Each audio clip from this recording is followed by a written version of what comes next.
Very strong words Jesus used to describe someone who causes another person to sin. According to Jesus, it's better for that person to be tied to a millstone and thrown into the sea. In other words, it's better for you to die than for you to cause someone else to fall into sin. But what's interesting is what follows. After saying that, Jesus tells us to be on guard. Be on guard for what?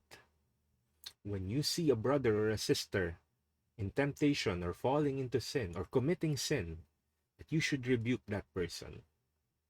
In other words, not telling a person or not helping a brother or a sister to stand up for God and not fall into sin is tantamount or the same as causing that person to sin. And that's very radical.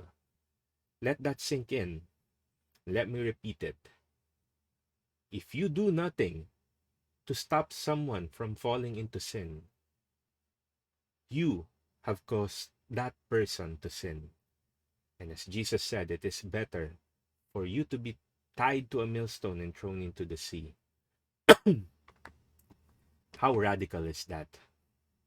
Especially in a time when cancel culture abounds, when God doesn't seem to make sense for a lot of people. When being a Christian, when living a virtuous life is unpopular, and even challenged and ridiculed, do you stay quiet when you see something that's wrong, when you see something against God happening? Brothers and sisters, God is calling you to stand up for your faith, to fight sin, even if it means becoming unpopular, even if it may mean being cancelled. Why? Because it's better to be tied to a millstone and thrown to the sea than to do that. I don't know about you, but I'd rather stand up for my faith than to be popular, to be accepted by the world, and yet be tied to a millstone and thrown into the sea. Who are the people that God brings to you? Do you help them stand up? Do you strengthen them?